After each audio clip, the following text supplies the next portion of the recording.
Welcome, ladies and gentlemen, people around the world. This is the weekly beer and video review show with me, Travel Man Dan. I hope you're ready for a great show. I hope you're pumped up, ready to go. We got some really fun stuff to do. We got some great, delicious beers. I'm going to run through some videos that came out last week. I'm going to introduce some videos that are coming this week, and all along, just having a really good time. I'm really pumped up about this show. I got to say, each and every week, as soon as the show ends, I start to think of things that I'm going to go ahead and bring up the following week. So here we are, and I'm excited to go. Hope you're well. Hope you're situated. Hope you got a beer. We've been going longer than normal, as if you've been watching this show from the very beginning, when I used to just do like 2 beers in 20 minutes. Now we're close to an hour and 40 minutes, so I'll try to speed things up, keep things rolling, and usually keep it around 90 minutes. Guys, if you're new to the show, let me tell you a little bit about it. What we do here on the weekly beer and video review show is we review beers. That's right. I bring out 2 delicious beers. We review them. I tell you what they're like, what I feel like they taste like. I go ahead, I got a scorecard, and we have a bunch of different categories where I score it. And then while I'm reviewing the beer, we have a few shows going on, or a few segments, if you will, like What Would You Rather? We have Show and Tell. We have This Day in History.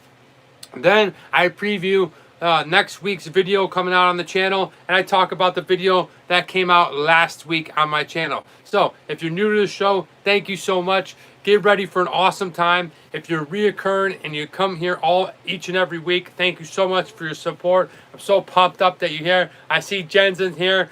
Be sure to go ahead and hit that like button. And well, if there's only one person in the room, or if there's 500, the show is going to go on. I'm excited. So let's get started. Here we go. Ladies and gentlemen, let me introduce you to the new first beer. And this beer is a lot of fun for me because I absolutely love this brewery. I love, we reviewed a few of their beers from the brewery. We did one of their special 12 packs. It's a really up-and-coming brewery, so if you ever get a chance here in the United States to check this beer out, any one of their beers. Hey, Trunatic, Love and Light from Copenhagen. I love when you say that. It makes me so happy. There's something about that I really enjoy, so thank you so much. Cheers to you. But yeah, we're drinking a beer from one of the famous breweries in Hawaii. It's called Kona Brewing Company. I don't know if you've ever tried Kona, if you've ever seen Kona. They got some delicious beers, like I think we had the Longboard. I forget the other ones, but today's beer is going to be a lot of fun. And I bring you from Kona Brewing Company the Gold Cliff IPA. Check that out. All right, it is in the 22-ounce can. Really looking forward to it. Okay, I'm sorry, the 19.2 ounce can right there. I don't know why we just call these 22s, but it is 7.2%, so it registers high on the strength category. And well, it says Aloha and tropical pineapples. Pretty cool label. It is brewed in Kona, okay, and looks like it's also made in Portland and Portsmouth, or maybe canned there, I don't know. But yeah, check out the can. It's got some cool stuff going on. It's got all the islands of Hawaii. And let's go ahead and crack this sucker open and take a whiff, and then I'll pour it and give you a good review. Ooh, all right. Okay, so right away, wafting the aroma from the can, I can smell a lot of fruitiness going on in there. A lot of pineapple, a lot of citric flavor coming from this can. So I'm expecting something like something in a hazy flavor, a really sweet and, well, fruity kind of IPA, which I normally don't care for, but go ahead and prove me wrong, because Kona has exceptional beer. So let's go ahead and pour this sucker in there. Let's take a look at it. Ooh, right away we can see, I'll give you guys an up close look at it. It kind of looks like a lager, right? It's not too cloudy. It's definitely a little bit clearer than I thought. I thought this might be a beer where it's hard to see through. Eating dark chocolate and coffee at my, yes, that's awesome. Okay, all right, so take a look. As I smell it, as I get a good whiff of it, really, I get a strong hint of pineapple. But take a look at the carbonation on this guy. I mean, those bubbles are going insane, right? This is probably one of the most carbonated beers I've ever poured into the glass on this show. And like I said, it's not too dark. Okay, there goes all the bubbles to the top to create that little film. Cheers, Jens. Great to have you. I gotta say, Jens, thank you so much. I really appreciate your support, and I will not forget this as I continue to grow. I know sometimes it's like the dip and then the stall and then the dip and the stall, but I'm going to continue showing up, and I will not forget that you're here not only every week watching the beer show, but you also watch all my shows and comment on it, and I can't thank you enough for that. As I continue to grow, I will not forget you and everybody else. So thank you so much. All right, so a couple of seconds went by. The carbonation has definitely dissipated and is gone. Let's go ahead and swig into this Kona Gold Cliff IPA.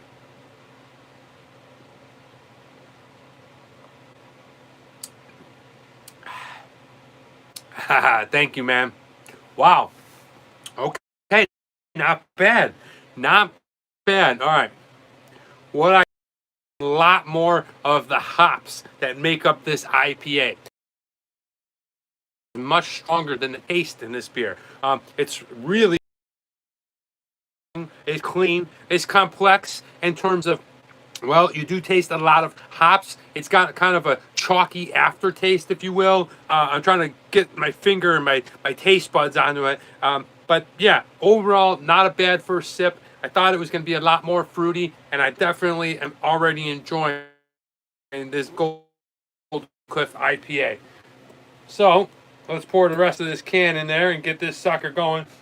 And if you're just hopping on with us, thank you so much. This is what we're drinking, the Gold Cliff IPA from Kona Brewing Company. You know, Kona's part of the Big Island, and I'm really looking forward to it because I'm going to be going over there I'm thinking like August or September. I have a friend, and he has a farm on the Big Island of Hawaii, but his job is to go into these volcanoes, these active volcanoes, and basically take tourists on hikes where you can hike right up next to the lava. If you haven't checked out his Instagram, because I've mentioned it before here, it's called Epic Lava. Okay, remember a few years ago, I think about 2-3 years ago, where all those eruptions happened? That was the park where my friend John works. His name is Karma. He's a great dude. He'll hook you up. If you're ever interested in going to Hawaii and you want to go see that, let me know, DM me, and I'll set you up with him. But I'm going to go ahead and film that either August or September of this year. So really looking forward to that. Shock, just like you would upside a creek. You can literally walk up against like flowing lava, and it's bursting, and it's pretty cool. And the neat thing about it is you can't go in there. Hawaii's well, Jens, if you ever want to go to the Big Island and you want to get hooked up with my buddy, let me know. Hey, shit, if you want to come, I'm going to be going, I think, August and in September. So that's an open invite, man. You know, I'm sure my buddy's got a big farm, and we can, you know, pitch a couple of tents and stay over there. He's a great guy. So if you're interested, I'm going to Hawaii in August or September of this year. It's the Big Island, so Kona, Hilo, and then we're going to go and do some filming. Yeah, let's see what happens. We're going to go and do some filming. I'm going to go and film those volcanic rocks and that park. So anyway, that's what we're drinking. Really good stuff. Let's get into the show. Guys, COVID, hopefully that you guys are staying safe. We're still going through it. I know the vaccines are rolling out. I'm so happy because the people that I live with have gotten the first vaccine, and that takes the stress and pressure off a little bit, because I do go out in the world every day, what's considered an essential business. I work in construction, so I'm always worried about going out in construction and being around the field and stuff, and then coming home, yada yada yada. So I'm really excited about it. I live with older people. I live with I live in a back house with older people, so I'm really excited about that. Tenacious Freak is in the house. Welcome. I'm so happy you're here. Always a pleasure. But yeah, I don't know if you guys are gonna, some of us are not going to get the vaccine. That's your choice. It's up to you, but I know that it is rolling out here.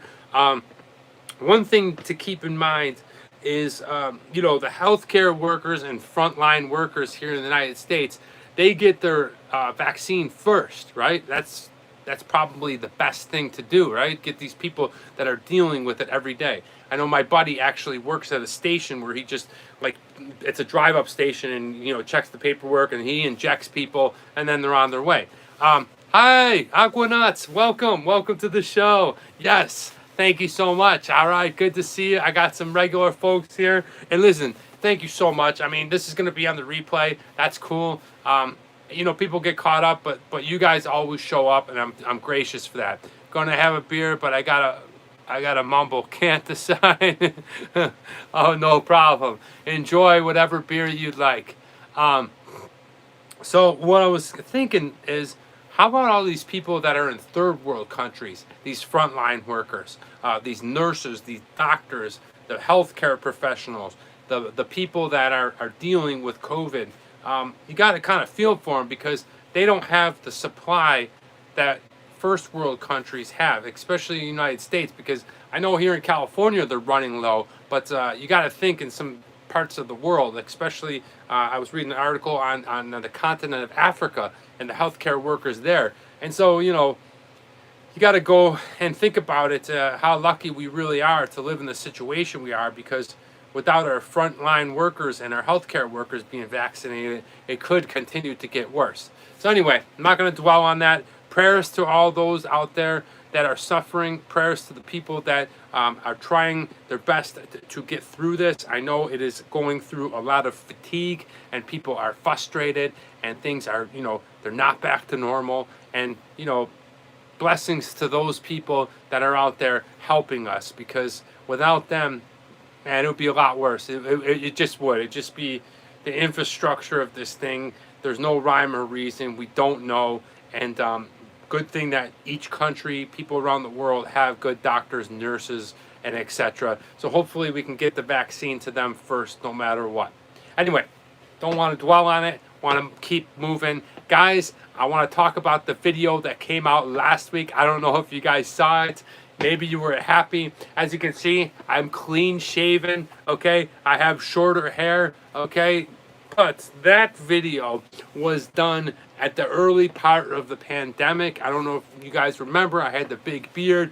It is the Reading Man Dan, the Cat in the Hat. So I'm really trying to pump Dr. Seuss, as we're about to roll into Dr. Seuss's birthday in March. And I got a special week long of Dr. Seuss. I'm not sure how I'm going to do it. I might do a whole bunch on his birthday, or I might do a week long of Dr. Seuss, Reading Man Dan. But, when I tackled Reading Man Dan, the very first book I did was The Cat in the Hat. So it was a lot of fun for me to go ahead and revisit that. That video was filmed about 5-6 months ago, so I wanted to put it out there for this week's Reading Man Dan instead of letting it sit in the bay. But if you haven't checked it out, it's The Cat in the Hat comes back. These things, Reading Man Dan, sometimes I get 20 views, and people ask me, why do you put in all this work and you get 20 views on these videos? There's two reasons. And the first being the number one. And that's because I absolutely love this. You know what I mean? I just absolutely love it. I'm not in it for the fame. I'm not in it for the glory. I'm in it to get better as an entertainer. Whether that's an actor, a host, a presenter, just anything on camera. As I continue to develop my skill, I do this because I love it. I don't care if it gets 24 views or 2,400 or 24,000. Now, I definitely would like more views, and that means, income, and we're driving towards going full time. But that's not the reason I do it. The reason I do it is because I love it. Number two, the reason that I do Reading Man Dan and Dr. Seuss is because, well, why not start with the best children's author in the world, ever? All right, so I continue to have fun. I'm going to be evolving each time, each character. And I feel like if you start doing this now, it's on YouTube forever. So it may only get 24 views for this month, but you never know when these things spike up or whatever. I don't know. Maybe catches somebody's eye 2 years from now, and all of a sudden it goes into like a big snowball effect. And it goes back to your why, and that is because I love it. So I appreciate you guys stepping by. If you checked out that video, it is The Cat in the Hat comes back. If you don't like the Reading Man Dan, I understand. But if you could pass it along to maybe your nieces, nephews, sons, daughters, anybody that's smaller. Teachers are really good, especially teachers in foreign countries, because they like to see an American reading in English, so maybe they could use that for their English class time. You know, maybe they can use it to entertain kids, and that's what I found is using these videos is not just for me to go ahead and be an actor and be in front of the camera, but also provides value to children, to teachers, classrooms around the world. And I'm really excited about that. As a former teacher, I look forward to that. So if you haven't checked it out, Reading Man Dan, last week was The Cat in the Hat Comes Back. And boy, oh boy, that was some silly shit going down.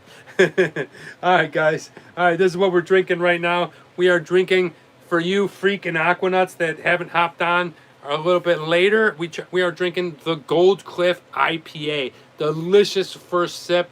Okay, it's Kona Brewing Company, one of my favorite brewing companies in the world. I cannot wait to go to Hawaii and go there. So let's go ahead for another swig.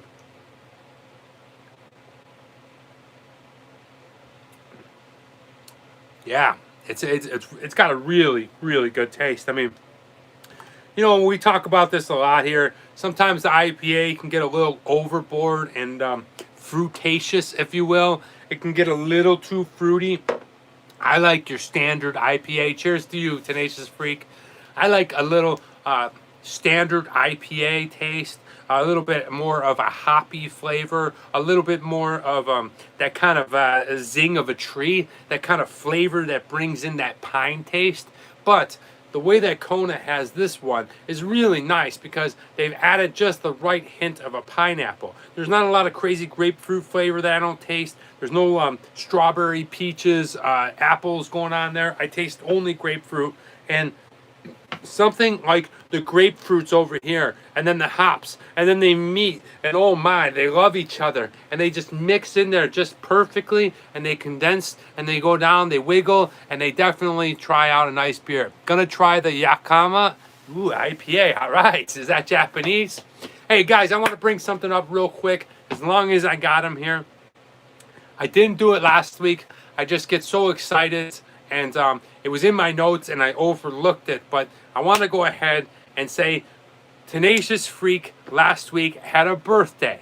All right, I believe it was last Saturday, and we didn't get a chance to sing him happy birthday on the weekly beer and video review show. And as one of the very first, okay, of the 025, he's like of the 03. Between him, Barrow, and Greg Z, Tenacious Freak, you have been supporting me since basically I was doing it in front of a curtain out on the beach with like one beer. And, you know, I really appreciate it. It was your birthday last week. Happy birthday. Okay, so let's go ahead. Everyone wish Tenacious Freak a happy birthday. I'm going to go ahead and sing you a happy birthday. So here we go. Drum roll, please. Happy birthday to you. Happy birthday to you. Happy birthday, dear Tenacious Freak. Happy birthday to you. Bam! Yeah! All right. Happy birthday, Freak. Seriously, thank you so much for your support. Happy belated birthday. I hope you had a great day. I hope you had a great week. And I wish you the best year of your life. There you go, buddy. It's weird. I really feel connected to you guys. I know I never met you guys, but I feel really connected to you. And yeah, it's my pleasure to wish you a happy birthday. So I hope you have a great year. Yeah, thanks, Danny. Yeah, that really seriously, man. Whatever your dreams, whatever your goals, whatever you do, I wish you the very best of it, man. I know for me personally, I always write down, as weird as it sounds, 50 things I want to do, dream of, or accomplish, goals, that kind of thing. 50 of them. I don't know, a big long paper for that year on my birthday. And you know, sometimes I'll get to 5 of them. Some of them will be bigger. Some of them, you know, but some of them might be a little bit smaller. Like you know, I want to eat more peanut butter. You know, just silly shit. So I encourage you to go ahead and have the best year of your life. Happy birthday, Freak. Appreciate all the support. All right, moving on. We are drinking away, and we are drinking this delicious IPA. Guys, let me know down in the comments what you're drinking.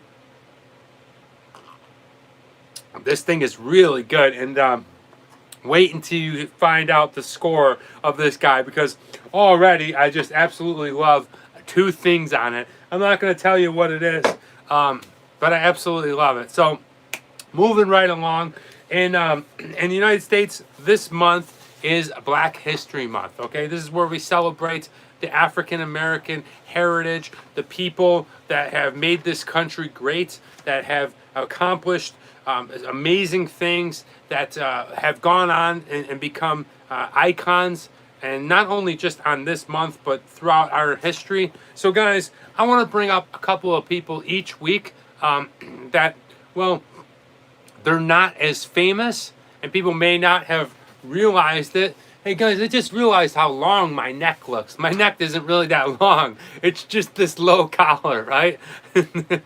One of these days I'm gonna wear all my chains, right? You should see I got a big giant silver herringbone, total Guido, right? Hey, how you doing?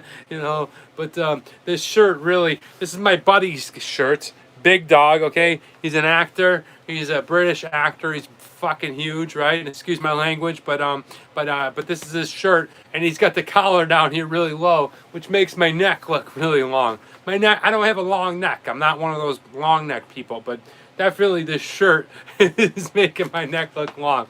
I got a strong neck, but I don't have a long neck. But anyway, going back to what I was saying. This is the Black History Month here in the United States, and so I wanted to go ahead and commemorate, celebrate, bring to attention somebody that's interesting each and every week. Yo, Stuart, what up? Good to see you, Stuart. All right, what is up? And this is the person I want to bring up, guys. I don't know if you know who this person is. Each and every week I'm going to bring you somebody new, but check out this woman. Do you know who this is? If anybody knows who this is, well, I'll owe you a beer, I guess. That is, I'm going to leave it up there for a while. Nobody really knows who this person is, but I'm going to tell you who this person is, and we're going to celebrate Black History Month by introducing this person, because this woman is a lesser known person that accomplished a great feat, a feat before the person that is most well recognized had done this. And she, right here, does not get enough recognition. Guys, this is Claudette Colvin, okay? Claudette Colvin. Check her out.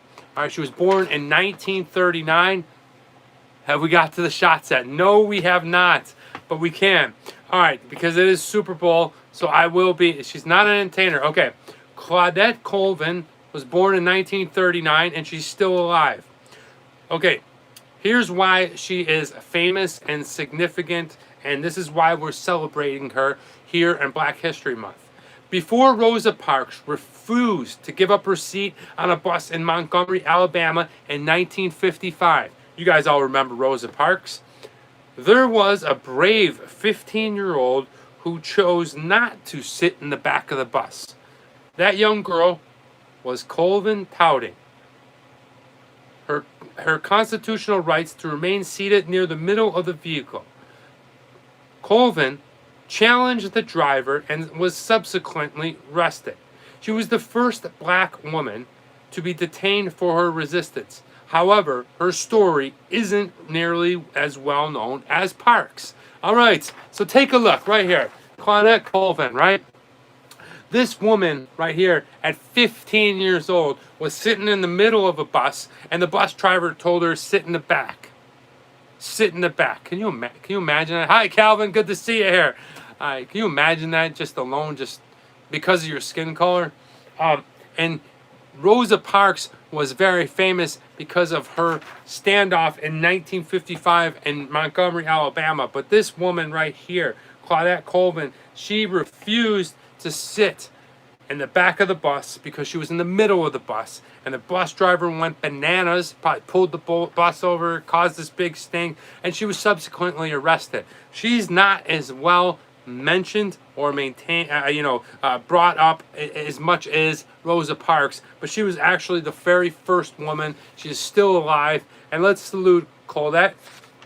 Did I say that right? Claudette Colvin, because yeah, it's Black History Month. and I wanted to go ahead and bring to attention people that are less known for the amazing feats that they accomplished. And I think this woman is really cool, and I would love to like actually speak to her about something like that. Danny calls Joe weak. Danny Stewart calls Joe weak. Well, all right, so thank you. Well, Stewart, I mean, I do have the shot glass right over there. It is Super Bowl Sunday. You guys want to do a shot? Who's up for a shot today? I haven't done one in a long time on the show.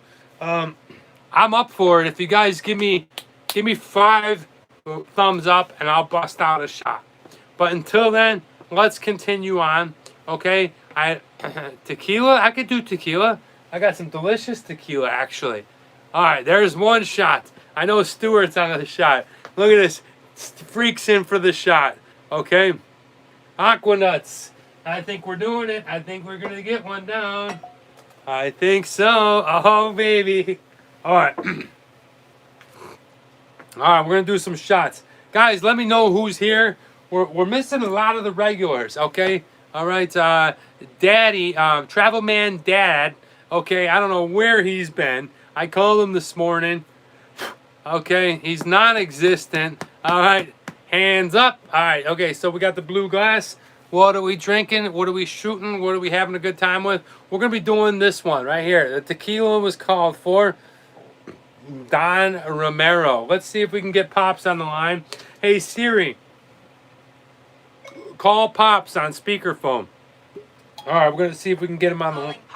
We're going to see if we can get him. Hey, greetings from Denmark. Yes, Ethel IMG. Welcome to the show. Another Danish. Frank is here. Yes, now things are heating up. We're getting excited. Guys, we haven't done this in a while, but we're going ahead and we're taking a shot. We have another Dane in the house, and you know I absolutely love the Danish. Frank is here, snowing big time. I like to see that, Frank. Well, here is about 75 and sunny. Okay, we're going to pour a shot, okay? Look at that. That is a full shot of Don Romero. All right, hold on a minute. We got to get situated here. 7, 1, 6, 2, 2, 5. All right, Travel Man Dad is nowhere to be found. That's 3 weeks in a row he hasn't showed up. I don't know what's going on. Maybe he's running into a little fatigue. But guys, Stu back out there this spring. Okay, if you haven't seen my video of the beekeeping experience, I've done 2 videos, and I got to be honest with you, it's a toss-up. My favorite 2 videos to ever film were the Thomas Dambo Forgotten Giants that were in Denmark. If you haven't seen those, please go to my channel and check them out. But then the other one is the double series I did. Hi, Frank.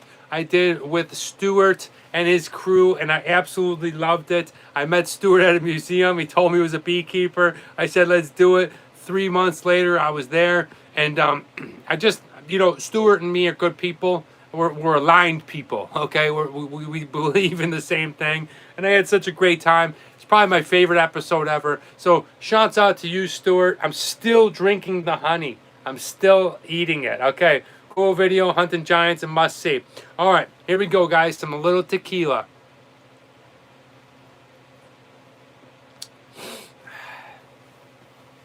A little rollback. Skål to Anthem G in Denmark. Yes, it's good to see Anthem G.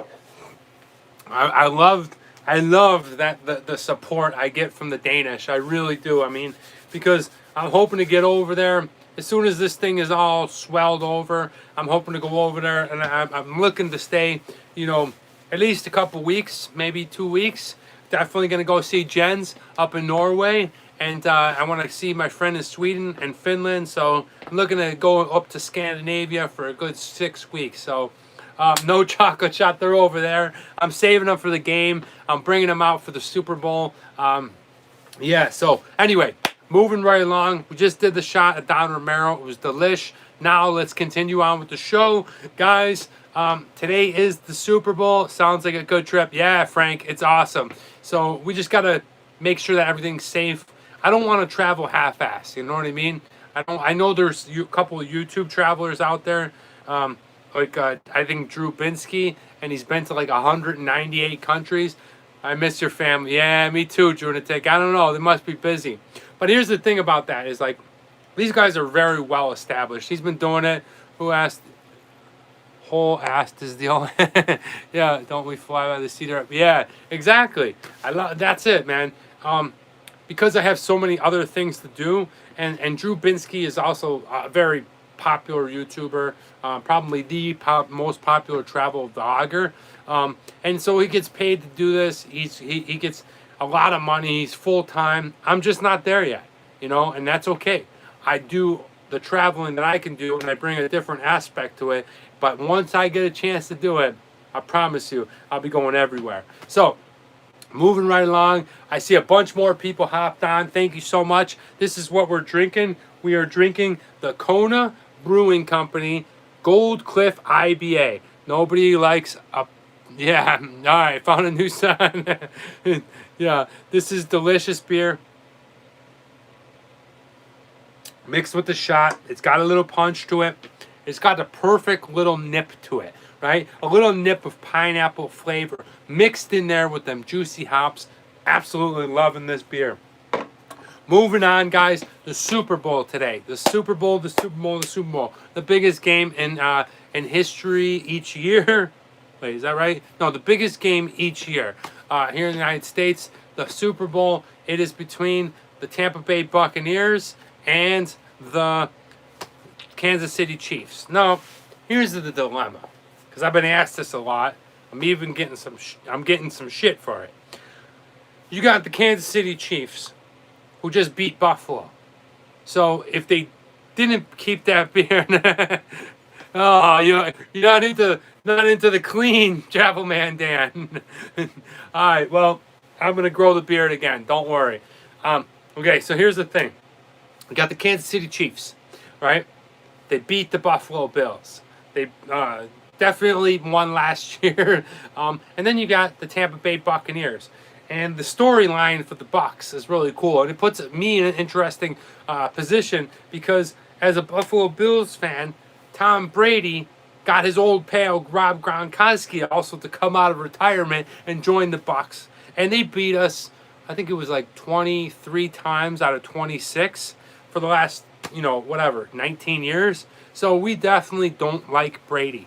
But, about 2 years ago, it came to me, and I said, why don't you like Brady? He's a great player, the GOAT, the greatest of all time. He's friendly, he's good to his family. Okay, there's a couple of Chiefs players that have punched their wife punched their wife in the face. I can't support that, guys. I cannot support that. He's a hard football player to beat. One thing I don't like about Tom Brady is they were all overpaid winners. Stop watching football. Yeah, I mean, I can't do it, Stuart. I love football. But one thing I don't like about Brady is when he wins, he's out there shaking hands. When he loses, he hightails his ass to the locker room. I think that's a bit of a bitch move. So I'm really conflicted. But Gronkowski, the tight end that also roasted the Bills for 12 seasons, he's from Buffalo. He's from I believe from West Seneca. So I played against his brothers, and you always like to root for a Buffalo boy. So I'm kind of conflicted because if it wasn't for the Kansas City Chiefs, the Bills would be in the Super Bowl right now, and this show would be like a fun to root for. I'm rooting for good commercials. In the end, I don't really care. I hate them both. But, I think the storyline, if I had to pick one, I think I'm actually rooting for Tampa. But I don't want them to win either. So, it's a tough game to see. We'll just have to wait and see what happens. If you get a chance to check it out, it's tonight, I believe, at around 6 o'clock Pacific Standard Time. I know, Frank, you're probably rooting for your boy Brady, but we'll see what happens. If they both lose, I'll be very happy. Like the double knockout. Yeah, appreciate the honest. I mean, I don't know how else to say it. Look, these guys, they're just human beings. We watch them for entertainment. You put that thing it's that overpriced hierarchy of these athletes and stuff like that, and then your mind becomes a little screwy, right? But the reality is, they're probably just like me in terms of what I see in the world and stuff. They're just much more gifted athletically. I don't watch TV, gets the sporting news. Speaking of no, gotta clear the pavement. Enjoy your dude. Thank you so much, man. Always a pleasure to have new people. Thank you for hopping on. I absolutely loved having you here. Thank you for going and saying goodbye, hello, all that good stuff. We do it each and every week at this same time. Maybe we'll see you again. All right, so moving on. Now let's talk about some real good football stuff. Guys, I don't know if you saw last week, I went ahead and I put out a quick little thing on my Instagram about Paula's Donuts, between the Paula's Donuts beer and which is a famous donut store, and the beer Flying Bison. And wow, what a reception.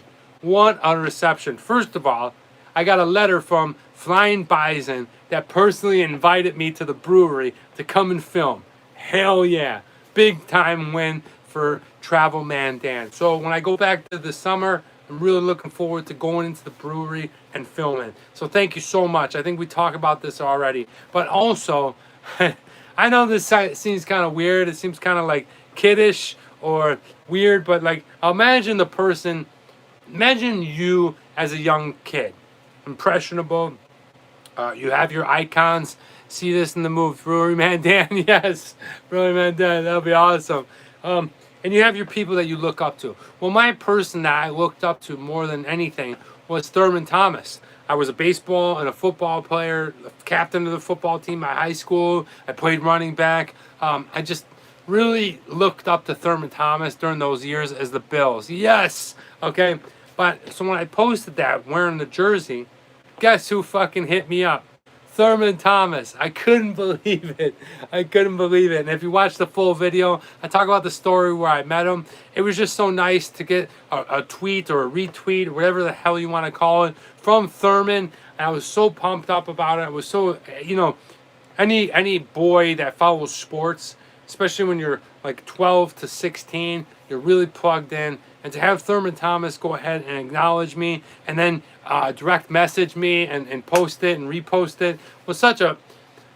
I feel weird about it, being in my mid-40s and being like, you know what, it's just so cool that Thurman Thomas did that. So shouts out to Thurman. When I met him back in the airport in Detroit, if you haven't seen, check out the Paula's Donuts with Flying Bison. Check out the story where I talk about when I met him back then. He was cool as hell. Had a great bonding experience with them, and that's really the only thing. And I mean, I work in movies. I'm in Hollywood. I meet stars probably once every 2 weeks, whether you see them or whether you work with them. I meet them a lot, right? It is an awesome experience, right? And then the dream that I accomplished when I moved to China to work with Jackie Chan, even that wasn't as big. I mean, it's a big thing to me. It's still huge. But like Thurman Thomas, the city of Buffalo, and like football, that's a huge deal. And to have it continue later, I was just so happy. So that was pretty cool. That was a fun little experience. And yeah, I thought I would share that with you. If you haven't seen that video, check it out, because not only was I wearing the Thurman Thomas jersey, but the donuts and the beer were fantastic. And the fact that Flying Bison invited me to the brewery, which eventually they're going to open up a Paula's Donut right next door down on Seneca Street. I'm definitely hitting that place up. I'm going to give you guys the full tour, and I'm really hoping that I can do the live weekly beer and video review show inside the brewery. See, that's the whole thing. We're going to be going ahead and trying to up each level. Eventually, next week, we're going to be bringing guests on. Okay, it's going to be a split screen. I'm going to be bringing Nate on here. We're going to be bringing other people on here to do show and tell. And we're going to be doing some really fun stuff. But the next level is to be actually doing it live in front of an audience with, thank you, Tenacious Freak, with people out there cheering, having a good time, like a live audience, doing it and having fun, and doing at breweries that I absolutely love. So Flying Bison could be the one to crack that code, and really excited about the email and really excited about that retweet from Thurman Thomas. So hey, guys, how about a cheers to that? This is what we're drinking. We got not a lot of people on here, but that's okay. That's we have the good people here. Gold Cliff IPA. I really appreciate you guys hanging with me. It's a delicious IPA. I'm going to take a healthy swig, and then we're going to keep moving on.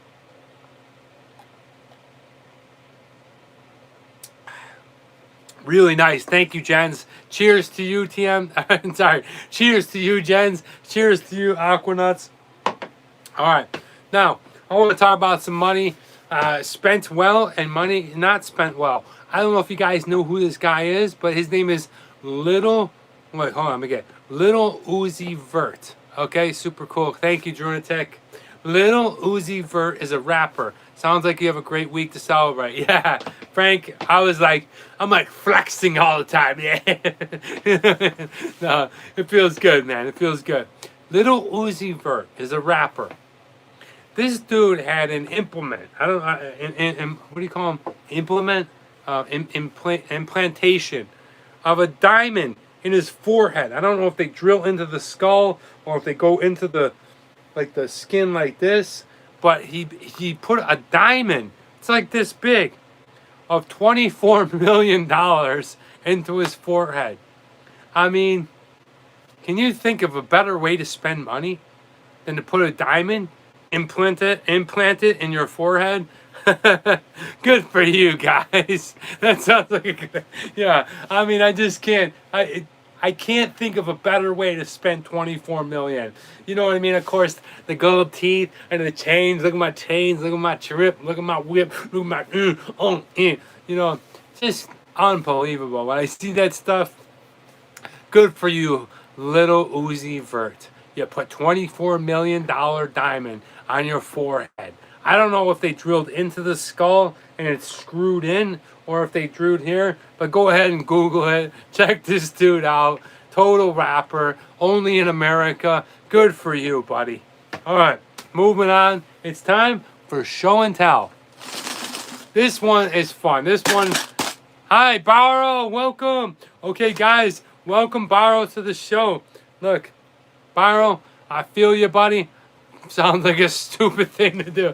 I mean, couldn't you just do like 2 million and use 22 million to help people?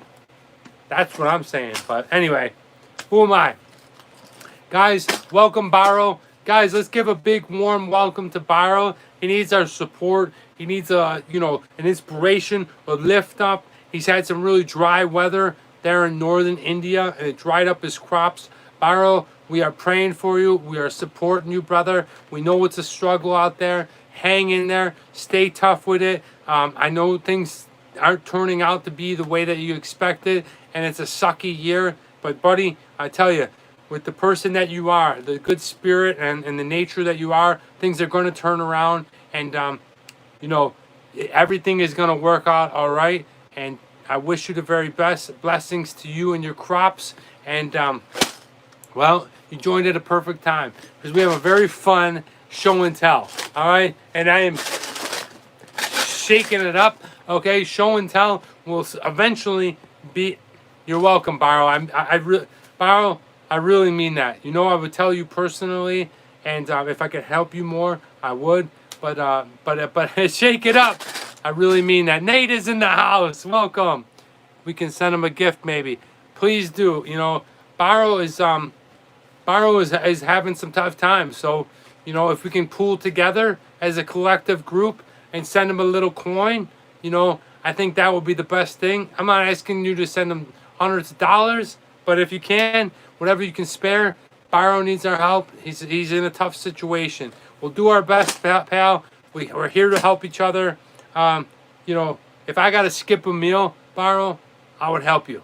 That's my God's honest truth. What's up, Nate? Good to see you here. We're just talking about how we're going to bring you in there. And next week, 2 more weeks. So not next week, the following week. Absolutely, Calvin. Absolutely. Thank you so much. This is who we celebrated. If you didn't check her out, this is Claudette Colvin. And she is really the person, that 15-year-old girl who sat in the middle of the bus before Rosa Parks. But Nate is going to go ahead and be on the show in 2 weeks, and we are going to start a new segment called Eat It or Not. and then we're going to go ahead and he's going to be on the show. So I look forward to that. And please, guys, as you guys are regular supporters, regular watchers, if you have any interest on being on the show, please let me know. DM me on Instagram or Facebook and let me know. These are the segments that are up for for you guys to do. Show and tell, which we're going to do right now. Show and tell, I want to go ahead and bring to each and every one of you guys around the world. Just please don't be disgusting, perverted, weird. I just don't want to have to cut you off. But I'm letting you know, if you want to go ahead and do that, I'm giving it to you guys. Each and every week, we're going to bring people from around the world to show and tell something. Also, I'm going to handle What Would You Rather. Okay, I'm definitely going to continue doing that. We're going to do This Day in History. I'm probably going to be bringing BC in each week and a variation of history professors, history buffs. So look for that. But first, we're starting off with Nate and a little segment called Eat It or Not. But now we're at Show and Tell. This is today's Show and Tell. It is beer nuts, okay? Now, drink one for me. I will, Calvin. I definitely will. All right, drink. This is beer nuts. Now, why would I show and tell beer nuts? This right here is not your average can of beer nuts. This right here, I want to crack this sucker open and show you guys. Since the very beginning, that I started the show, okay? Every time I use the red can opener, which is, the red bottle opener, okay, which you all are familiar with. It's not coins. Right here is every single bottle that I have opened here on this show. Check that out, guys. Oh, look at that. Look at that glory. Okay, right here. I know we've done cans and we've had a lot of, they're all in the beer caps. And look at this one. It just popped to my attention.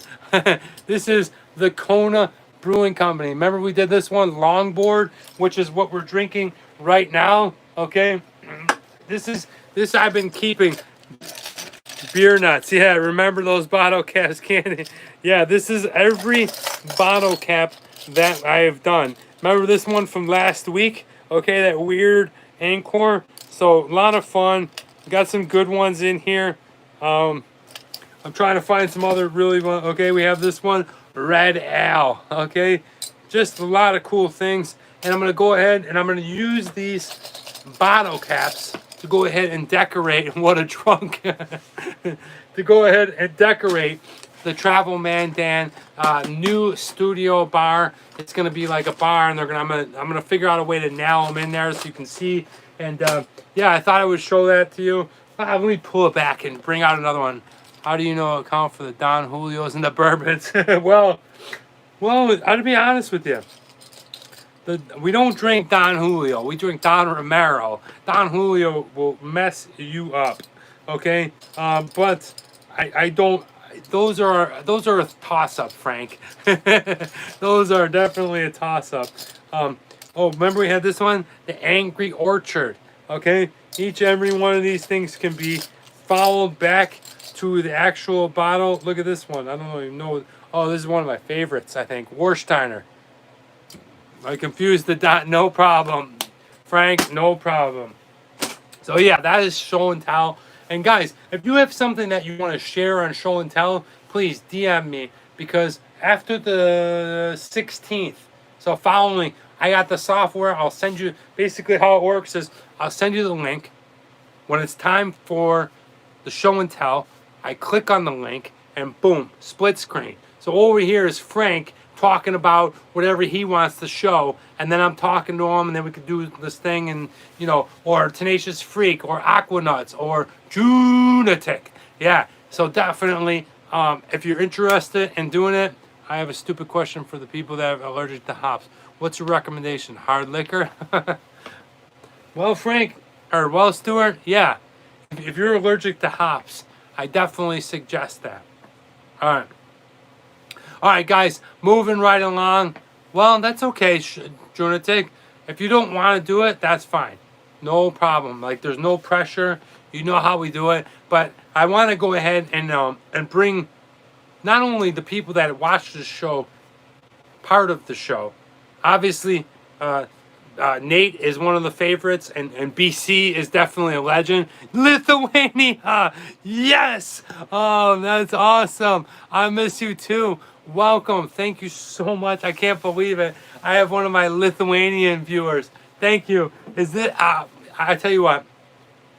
I maybe just something about Lithuania. If I could go back and live there, I love it there. Thank you so much. Put a bag, put a bag over your head, and that's funny.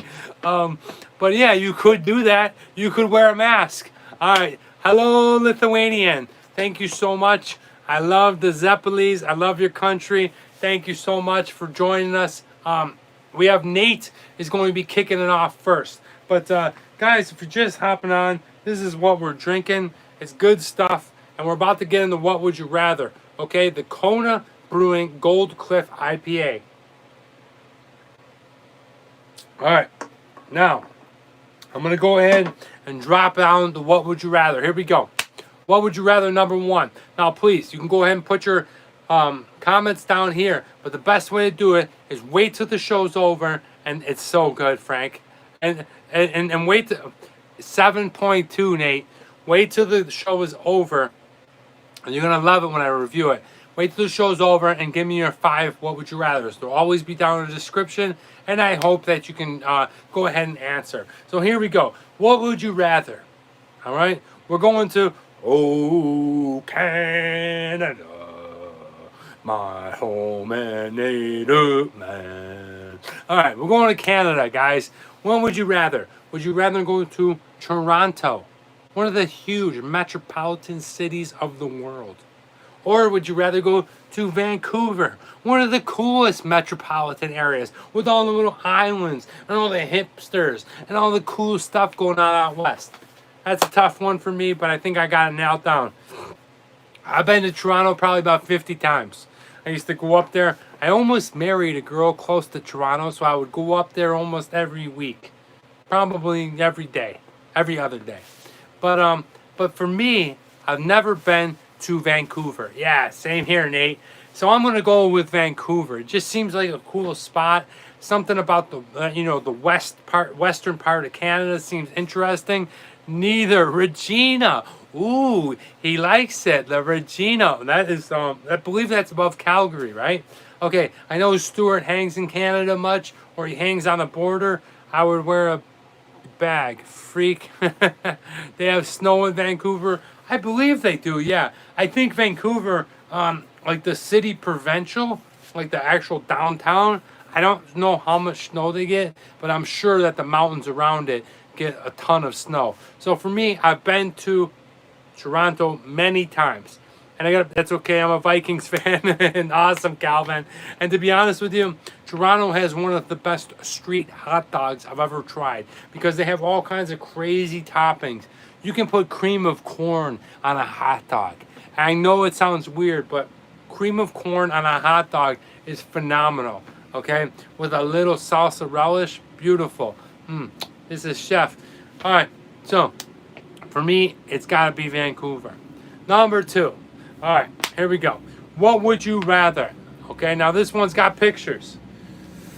You may not understand this or seen this before, but I'm a big fan of both of these. What would you rather eat? A key lime pie. Oh, baby, take a look at this. Key lime pie. Check that sucker out, right? Very famous in Florida. Okay, it's like a cheesecake, okay, but it tastes like lime. You see those little dollops of whipped cream? Look at that. It's got that real crumbly, like delicious, like cakey, flaky crust. Look at that key lime pie. That is absolutely delicious. If you like a New York cheesecake, but you want a little flavoring to it, and you want lime flavor, boom. Key lime pie is amazing. Look at that. This is just one of the most delicious things. Oh, freaks, like next, please. Or this one's tough, because this one is, if it's done right, it's one of the most beautiful things you ever put in your mouth. And guys, I'm talking about the German chocolate cake. Look at that, okay? 3 layers.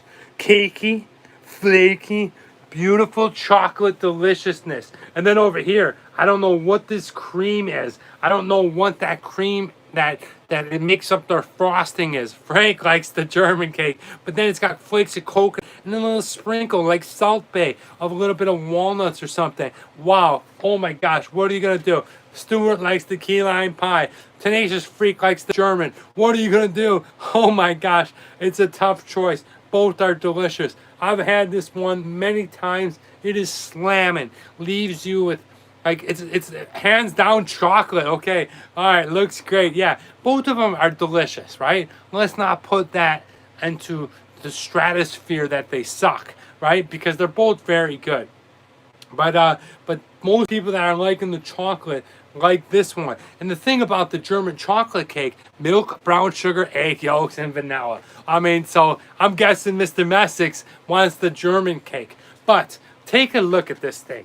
I mean, seriously, for me personally, I love chocolate. I love it more than anything.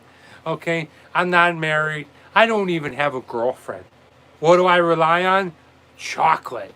But you just, if you have never had it before, it's like New York cheesecake with a slight bit of lime. It's refreshing. It's 100 degrees out. Yeah, and beer. Take a look. My choice is the key lime pie. Look at that sucker. I'm definitely going to go ahead. Now, that doesn't mean I don't like the German chocolate cake. But what would you rather? I'm going key lime pie, baby. Absolutely delicious. It's hard to find other than the South has it a lot. Like, I know Florida is where it came from, but it's just so good when you bite into it. I love the citric, refreshing flavor of the lime mixed in with the cream cheese, and then you hit that crumbly crust on the key lime pie, and it's, oh man, take you to Jim Zowie land. Oh, I love it. Okay, key lime pie looks delicious. Barrow, you would love it, buddy. I would love to try German one thing. Oh, okay. Lunatic likes the German. Look, there's nothing wrong with a little German chocolate cake. Nothing wrong with that at all. All right, question number 3. All right. Now, you just got done with a workout. You're all pumped up. Or maybe you're a nude freak. I know when I was in Latvia, those suckers get buck naked. All right. They don't give a shit. In front of their teachers, in front of their friends, in front of their parents. They whip off their shirt, pants down. Everything is just winging out there. Okay, but I'm said that this is pretty popular amongst like Scandinavia and whatever. They love the sauna culture. So, what do you prefer? What would you rather, the sauna or the steam room? Okay, now saunas are great. All right, it's that dry heat. You can stay in there longer, right? Get nude. I even had one time like Russian tree whacking, where you like lay there and they slap you and they blow like mint water onto your open wounds with this like switch or a branch. People love the sauna, especially up in Denmark, especially in Norway, Sweden, Finland, Lithuania. Okay, I like literally they go and hang out in the sauna for hours. For us, it's like you get done with a workout, you go in the sauna, 15 minutes, you're good. But the steam room is a whole nother level, man. You can't see anybody. You're not hanging out and drinking in there like you are in the sauna. The steam room, you're sweating more than you've ever have. Okay, it's just an intense thing, right? So for me, if I was to choose sauna, try spraying vodka on the sauna. Ooh, nice, Jen. See, that's why I need to come up to Norway and try a little vodka spray. But for me, I love the steam room. And why I love it is because it cleans my sinuses. Okay, your sinus cavities are very, very clear after being in the steam room. Especially when somebody comes in and goes, "Your mind?" You know, in America, they're always a little pricky. But they spray like some type of, well, lemon and eucalyptus into the thing, so you're nasal inhaling this beautiful delicious smell, and the steam just really clears all your sinuses, and I always feel better. I always feel lighter when I come out of there. I love the sauna, but for me, it's the steam room. All right, moving on to number 4. Number 4. All right, this one's tough now. Okay, especially you old bangers. Which would you rather listen to? Pink Floyd or The Doors? Oh, dropped a bomb on you, Mose. All right, which would you rather? Okay, for me personally, I love both bands. Probably you too. But sometimes you're in a mood. You're in a mood. LA woman! You know what I mean? Or, then you're in the trancy, like, wish you were here. Love the Doors. Yeah, Tenacious Freak, I got you, huh? Okay, so what's it gonna be? Doors for Frank. It's a tough one because I like both bands a lot. And definitely love me some Pink Floyd. But the Doors, I feel like I can listen to at any time. The Doors, but difficult choice, yes. It's really tough. I'm going to have to go with, just because the Doors have the same sound throughout a lot of their albums. But for me, Pink Floyd has this really change in different albums of their sound. Both are great. I'm not saying either. Both are great. I love them both. But for me, I'm going to have to choose Pink Floyd. Love Pink Floyd. Love the Doors too. But if my what would you rather is, I'm going with Pink Floyd. All right, question number 5. Now, we haven't done this in a while, so why not bring it back? We're going to go ahead and bring back one of the disgusting ones. Yeah. All right. Yes, it is difficult, Stuart. Think about it. You're on the fire. What do you want to listen to? LA woman. Or Wish You Were Here. All right. Yes, Namaste. Yes, Calvin. All right, the last one's gross. Okay?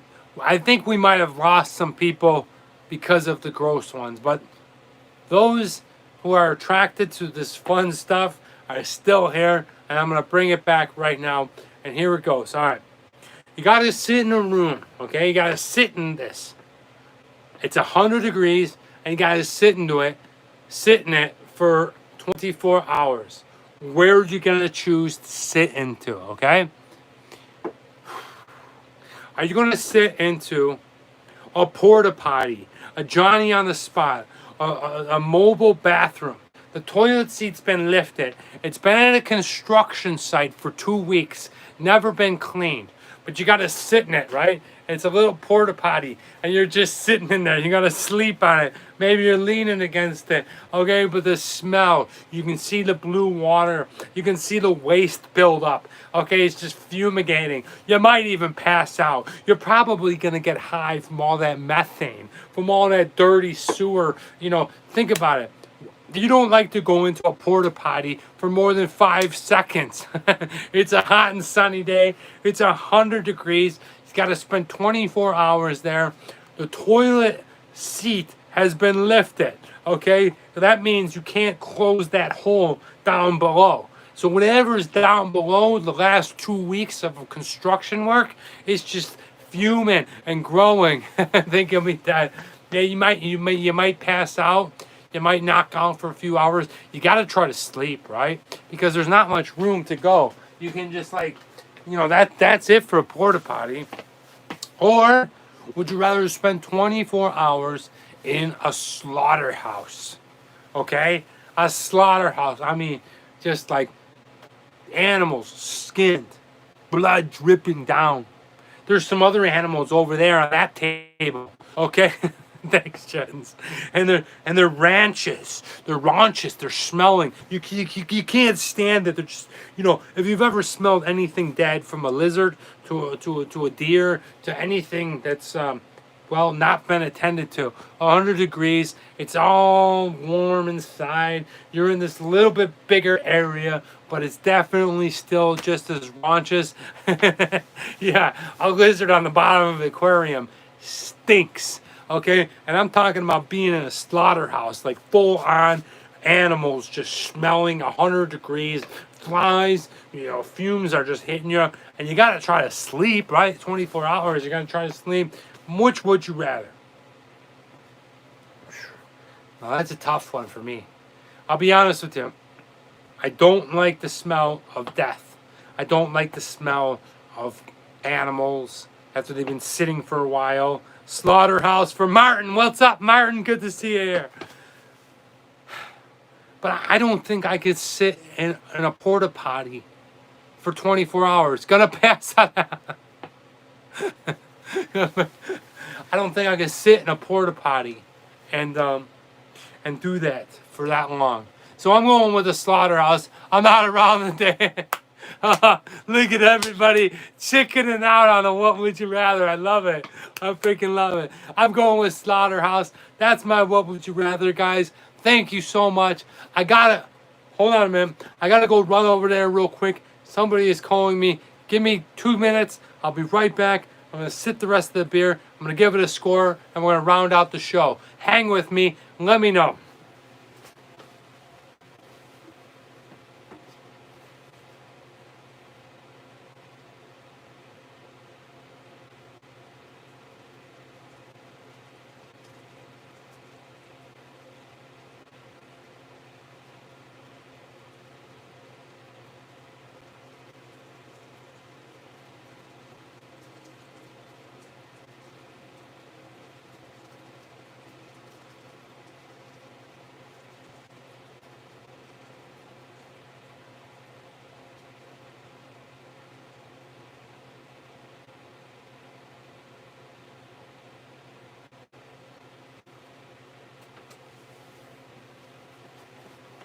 Yep.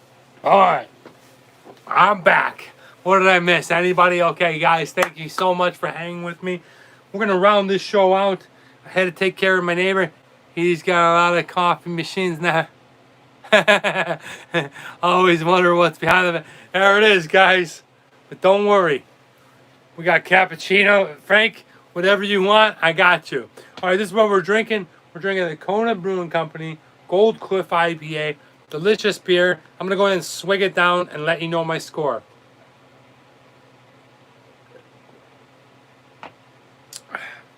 It's really good, guys. It's really good.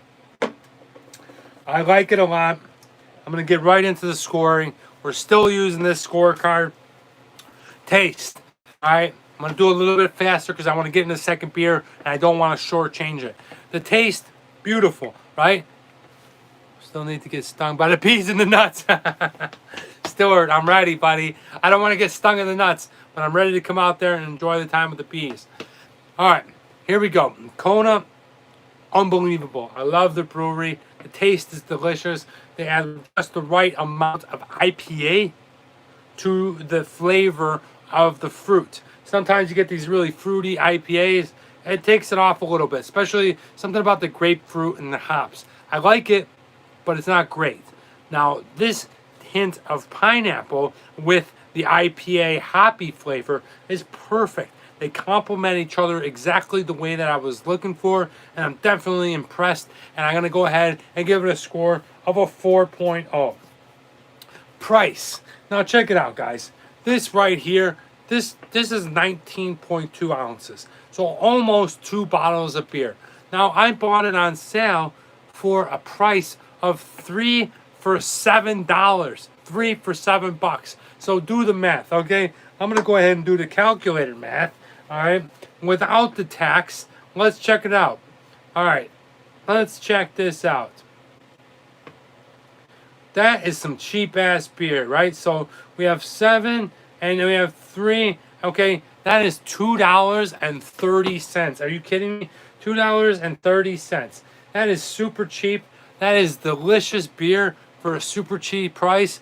I mean, how can you beat a full can like that for $2.30? And because of that, I'm going to give it a score of a 4.5. Really enjoy that, okay? Now, let's go on to the design. Let's take a look at this design. Are you kidding me? Woohoo! Look at that. Gold Cliff IPA. So, we got this dude right here. He's in some type of speedo, and he's jumping off a gold cliff. But the cool thing I like about it is all the different stuff. Really clean and easy label to read. from the brewery, right? It's not tucked down in this weird little writing down here. Okay, boom, right here, IPA tells you how much is in the beer, 19.2 ounces. And then right away, I love that they label the strength, 7.2%. Because sometimes I don't give a shit what a beer costs. I don't care what it looks like. I just want to go for the strength. And the fact that they put it right here, just like my buddy Nate Messick would like, he likes to see the strong power. And then the cool thing about this is, over here, they have all the different islands.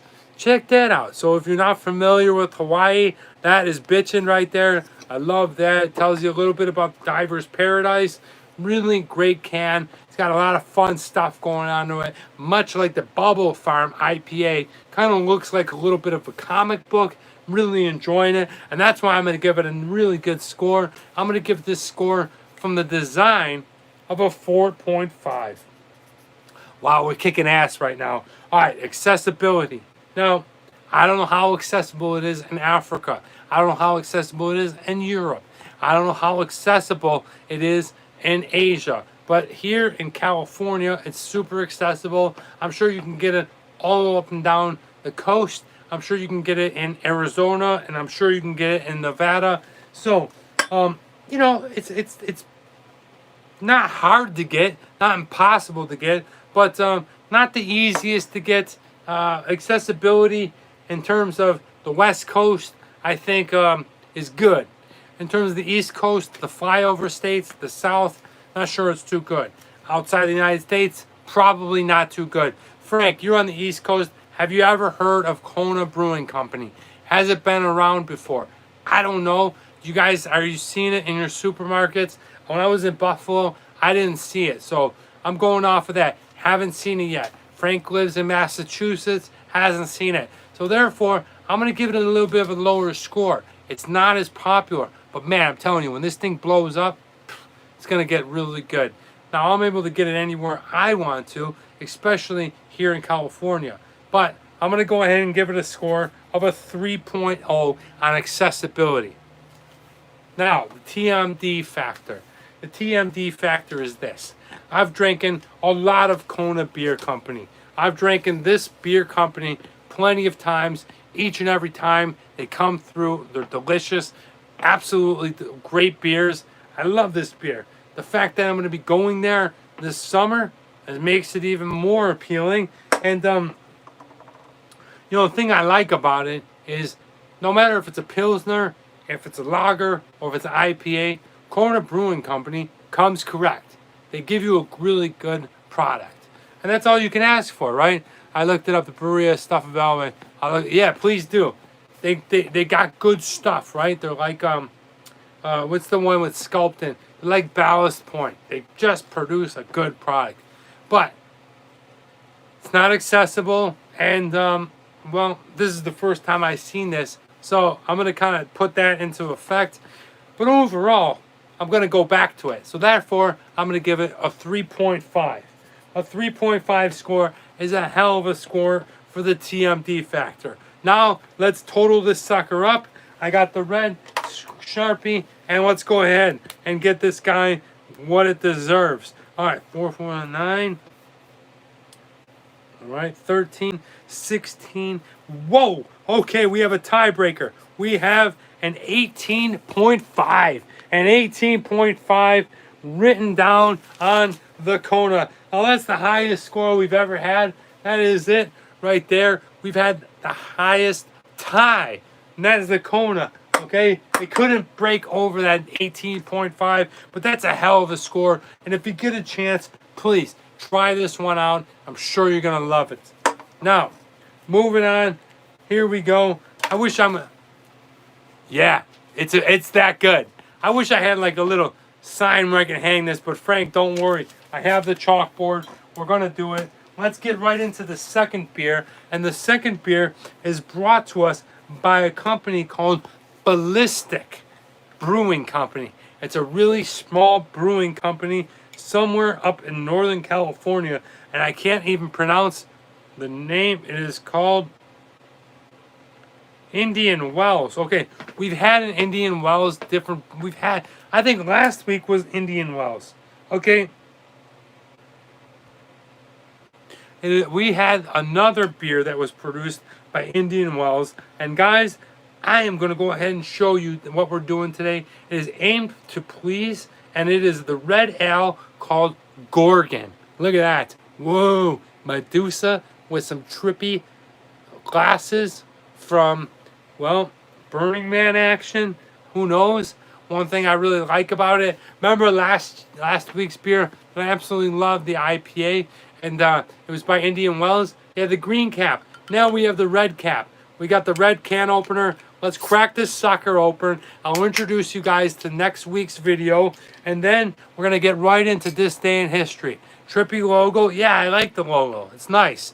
It's definitely a Medusa, kind of new age Medusa with glasses. And I will say this, guys. We're already on 75 minutes. I'm trying to speed things up. Thanks for hanging with me. We may go a little longer. We may go a little shorter sometimes. But this one's going to be longer. Well, kind of, yeah. Kona is owned by Kraft, which is... Oh. Martin, you are a plethora of information. Thank you for sharing. All right, here we go. Weird label. All right, here we go. Let's go ahead and dump this sucker in. And just as I suspected, look at the red. Okay, this is red ale. Who remembers Red Wolf or Red Dog here in the United States? All right, take a look. Okay, it's foaming up quick. It's probably... Google it. Thank you, Martin. Thank you for being honest. You know, ever since the internet got really super powerful, people pawn themselves off of being really smart. Got to respect Martin, who just says, hey, look, Google it. That's awesome. All right, so let's take a look. Right away, I don't smell much going on in here. It's got a bit of a red look to it, almost like a British ale. It's not too thick.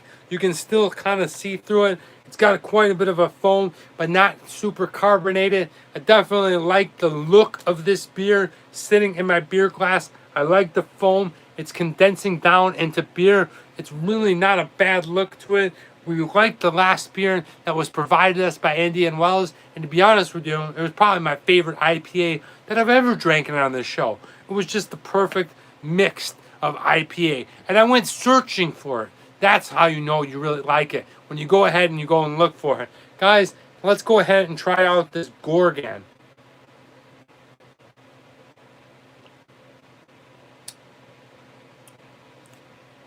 Okay, all right. Now, I don't know how to explain this, but the red ale is sweet. It's a little bit flowery. It's very clean in taste. Okay? Thank you, Frank. It's very clean in taste. It provides a nice sip of beer, right? When you order a red ale, you never know what you're gonna get. Especially, like I said, I went through the days of Red Dog and Red Wolf. Barrow, are you drinking anything? But this one's nice. This one is really nice. I got to drink more of it.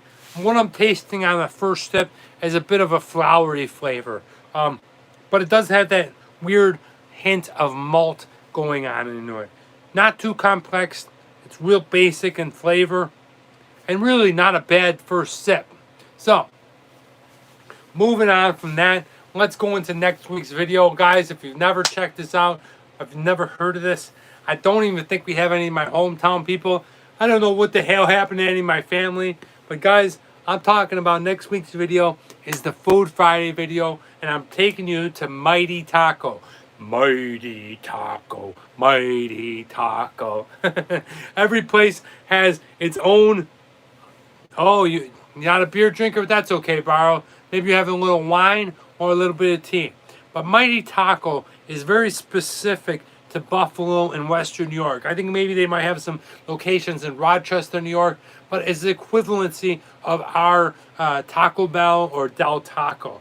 Regional to Western New York. What's the story with my... Yeah, it's regional with Western New York. It's, you know, going into it, I never cared for it.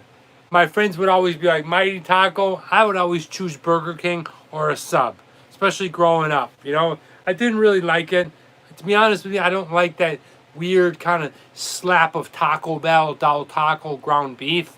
And Mighty Taco is exactly that. But the Food Friday video will give you a good look at it.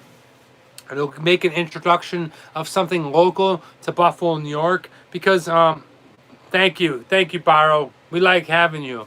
Because the cool thing about it is, like, yes, you have your McDonald's, you have your Burger King, your Taco Bell, your KFC, and then you have, well, you have things that are really like local, right?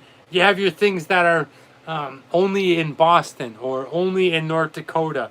And man, I just read a list of the 50 greatest fast food restaurants in the United States. Mighty Taco didn't make it. It's kind of lesser known, but it's kind of like a cult classic. So stay tuned for that episode. That episode will be out this Friday. Check it out, Bean and Lobsters. Okay, so that's probably something in Massachusetts, right? So I know in Denmark, I had a place called The Max. Okay, did a video on it. Like, every place has the more obscure place, right? The more localized that they know about, but it's still fast food. I love the Food Friday. Yeah, thank you, Jens. Me too, man. I was just talking to a producer. For a major network, and they definitely like the Food Friday too. So you never know what could happen. We're gonna keep growing. We're gonna keep doing it, and just hustling and putting out the work. See what happens. But check out this week's upcoming video. If you're just hopping on, or if you've been with us from a while, we're drinking the Gorgon IPA. I mean, Red Ale. I'm sorry, the Gorgon Red Ale, and it's really kind of a little bit confusing because it's Ballistic Brewing Company, and it's brewed and bottled in Indian Wells. So maybe Indian Wells, which was the IPA that I tried last week with the green cap, is brewing and bottling it, but it is a separate company like Ballistic that is actually producing this beer. But nevertheless, pretty good. Let's go in for another sip, and then we'll get to your favorite Barrow, This Day in History.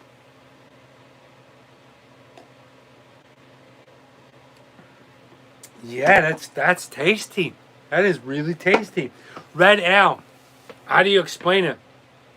It's a little bit different than the regular British ale. It's got a little bit of a bite to it, right? A little bit of a snapback as you drink it. A little bit of a crisp, ultra crisp flavor to it. And I really quite enjoy it. And yeah, I've never been a huge fan of red ale, but maybe I haven't been introduced to the red ales.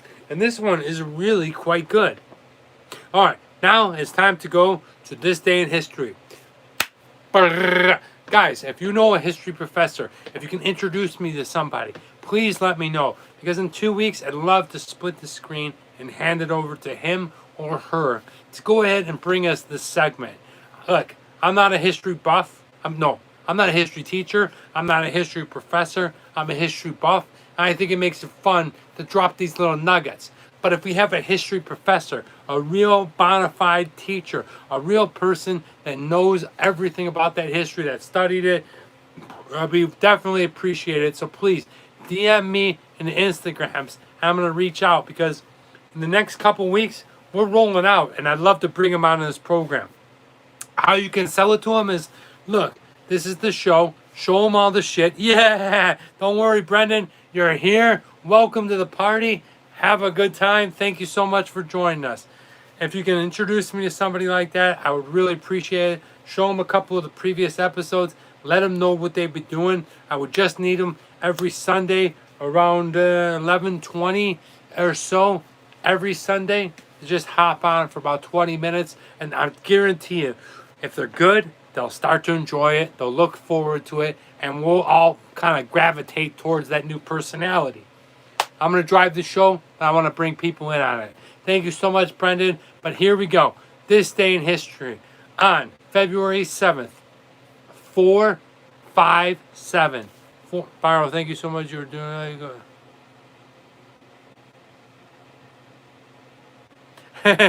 that. Calvin, I ask any one of my close friends. Ask Nate. Ask any one of my friends. my mind is constantly moving. I may not look it.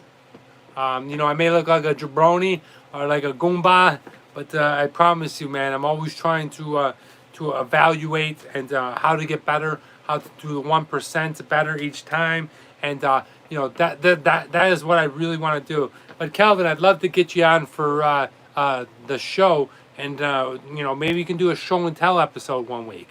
Anyway, we're now into this day in history, and this day in history on February 7th. 457, Leo I becomes the emperor of the Byzantine Empire. What that means, check it out, Google it. The Byzantine Empire was one of the most powerful empires in the world, and on this day in history, Leo I became the emperor. All right, moving on. On this day in history, on February 7th, 1845, the Portland vase, thought to date to the 1st century BC, is shattered into more than 80 pieces by a drunken visitor to the British Museum. All right, this drunken idiot shows up to the museum. Now, this vase is supposed to be more than like 2,000 years old. And he throws a friggin' rock at the case. Shatters the case, shatters the vase. All right, it's all broken. Dude, are you kidding me? Drunken visitor, yeah. Don't go to a museum and try to fuck up the artifacts. They're there for a reason. Yeah, check this one out. This is crazy, man. The Portland vase. Now, through years of innovation, they were able to piece it together, and I believe by 1988, they were able to almost keep it fully intact. With obviously the people that work in museums that help out with artifacts and stuff, they have a way of doing things that makes it better. So evolution has created it, and the vase looks almost like brand new. But could you imagine 1845, some drunk friggin' idiot shows up, throws a rock into the case, breaks the vase, breaks the case, and he wasn't convicted. He was convicted of breaking the case, but not the actual vase. It's so weird. But anyway, that's what happened on this day in history. On this day in history, February 7th, 1914, Charlie Chaplin debuts his silent film character, the Tramp, in the movie The Kid at the Auto Races at Venice. Okay, if you're not familiar with Charlie Chaplin, he was one of the most famous silent actors, if not the most famous silent actors. He's a Hollywood icon. He basically, this was his probably second or third most famous movie. It became really popular and won a lot of accolades. Charlie Chaplin lived out another 20 years in the United States. It wasn't until the 40s or 50s, so late, he was under scrutiny of being a communist and supporting communist ideas. So therefore, he was kicked out of America. He moved to Switzerland. When he tried to get back into the United States, he was not allowed, and he ended up living the rest of his life in Switzerland. But on this day in history, his debut silent film character, the Tramp, in The Kid Auto Races at Venice premiered. Check it out. If you know anything about Charlie Chaplin, movie history, it's pretty important. A lot of people don't know that he was pretty much exiled from the United States. All right, but on this day in history, February 7th, 1928, first solo flight from England to Australia takes off from Croydon, piloted by Australian aviator. Yeah, it's just for the sake of watching it. I think everyone should watch it. That way they understand, right? Because we've gone so far since the Charlie Chaplin days. Almost 100 years, right? Since Chaplin started coming out. But think about in the last 100 years how far we've gone. We take it for granted. Look, I know we've gotten better. And I know we've gotten amazing. But it's always good to look back on that. Anyway, on this day in history, what were we saying? Okay. Australian aviator Ben Hinkler took 15 and a half days to go from England to Australia. It was the first solo flight. So how about that? Cheers to aviation, breaking grounds, making strides in history that nobody else has ever done. Ben Hinkler, great job. All right, On this day in history, February 7th, 1940, Walt Disney, the second feature-length movie, Pinocchio, premieres. Wow. Okay, when you think about it, Pinocchio, right? Pinocchio is more than like, all right, so that would be like 80 years old. Pinocchio was the second feature by Disney. Okay, the full-fledged feature. And on this day in history, it premiered. So if you're into Disney, if you like Pinocchio, on this day in history, that's what happened. All right, and the last one, oh no, we got two more. We got to tie in a little baseball. Batter up. All right, on this day in history, and February, on February 7th, 1949, Joe Dimaggio becomes the first, the first $100,000 a year baseball player for the New York Yankees. All right, New York Yankees. You guys all know about Joe Dimaggio, and if you don't, study him. He's an amazing baseball player, amazing story. Joey D, you know, which I find funny because he, on this day in history, he signed the first $100,000 contract. But yesterday, or 2 days ago, Joe Bauer, signed the first $100 million contract for 3 years to play for the Dodgers. So you're talking about $100,000 to opposed to $100 million. And Joe Bauer will join a great staff with the Dodgers. I'm a little concerned because if the Yankees have to play the Dodgers in the World Series, that's going to be a tough out. But imagine $100,000 back in 1949 to a current $100 million for 3 years. Okay, so his final year he's gonna make like $45 million. I never seen it and haven't been at a liquor store lately. We have Hams beer. Oh man, you gotta try something other than Hams. But if you haven't seen it, I've done some Hams before. And the last day in history comes to us from 1991 on this day in February 7th. Okay, Jean-Bertrand Estrade sworn in as Haiti's first elected president. Okay, that's pretty cool. You know, I don't know who the current president is now, but sworn in as your first elected president. One being the first elected president for a small island country like Haiti.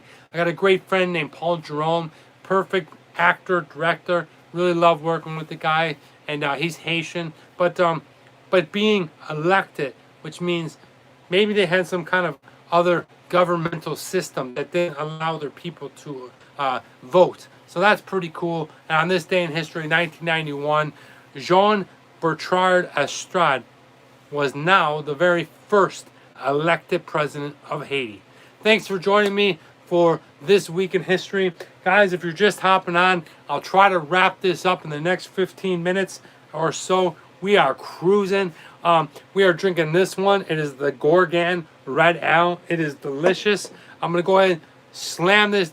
Well, I'm going to swig it down. Then I'll give you what are you reading, what are you watching, and then we'll move on, and I'll give you the quote of the week. So we got about 10 more minutes. Hang with us. If you've been with us from the beginning, thank you so much. I love you guys. I really do. I fucking love you guys. All right, here we go. Not a bad red beer ale at all. I'm actually really enjoying this. The flavor taste is really good.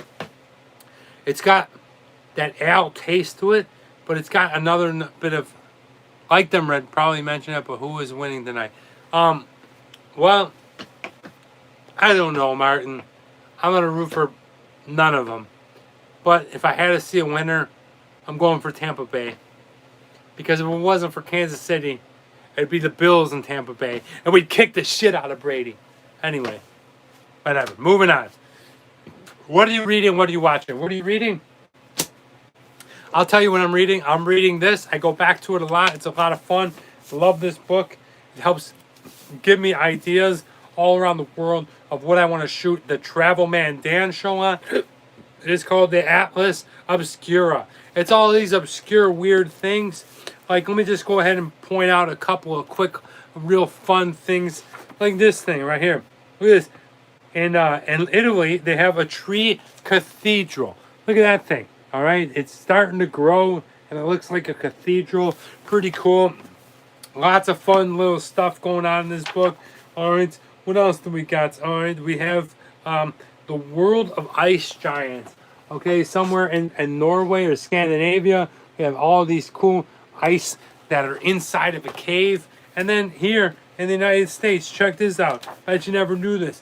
At the National Cathedral, the Gargoyles of Washington. Okay, take a look at this. All right, you look at this right here.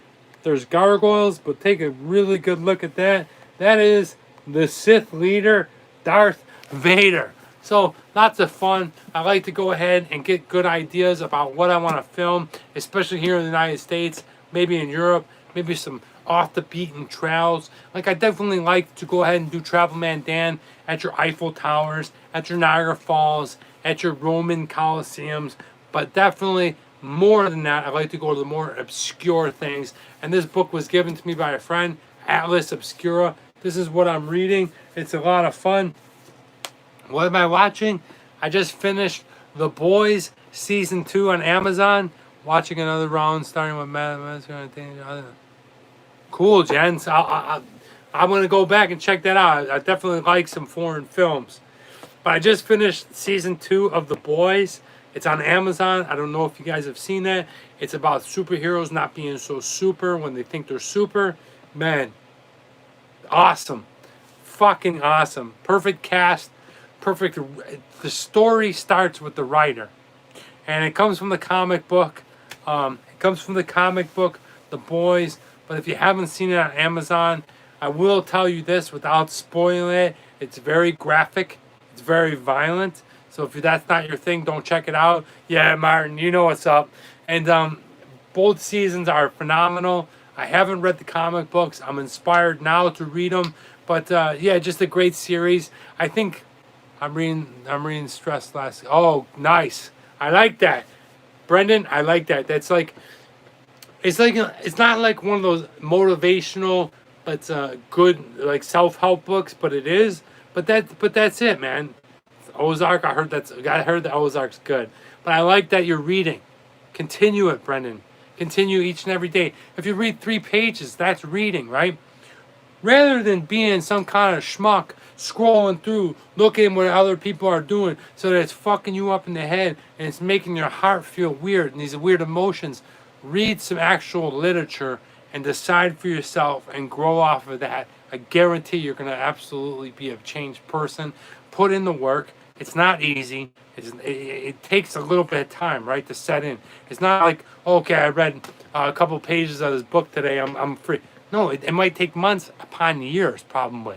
Rather than just scroll through and you know, people are really affected. Cheers, Dad. 10 more minutes and 10 more. Yeah, thank you. You know, it's just the self-esteem things that are brought to you by one-liners and pictures on social media things are just so invaluable compared to a book. Been a long time, so yeah, that's good, Brendan. I love to hear that. I friggin' love that. I hope you were inspired. Don't quit on it, man. Brendan, I'm talking to you. I'm talking to you specific. Finish that book. Ingest it in your brain, in your heart. Like, think about it in your own way, and then pick up another book. Pick up something else. This kind of stuff is fun, right? Everybody likes it, you know, looking on the thing. But don't make it your only thing. Read. Use your brain. Make your cognitive decisions off of what you've read and you've ingested. You know, whether it's a self-help or an adventure book, man, I'm telling you, read. Byron, thank you so much for staying up. We're about to close up the show. I'm going to go ahead and slam down this red beer, read the back of the book. No, you got to get in there. Get in the whole thing. Let's go ahead. I'm going to slam this Gorgon, and I'm going to give you a score. I'm going to leave you with the quote of the week.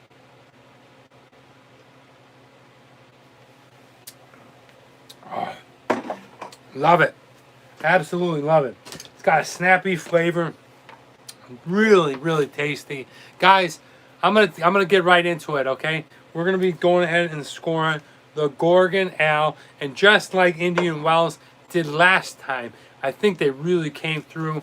I don't know too much about red ales. I don't know the specifics about the brewing culture or what goes behind it, but I know I absolutely like it, and that's why I'm going to give it an unprecedented score of a 4.5.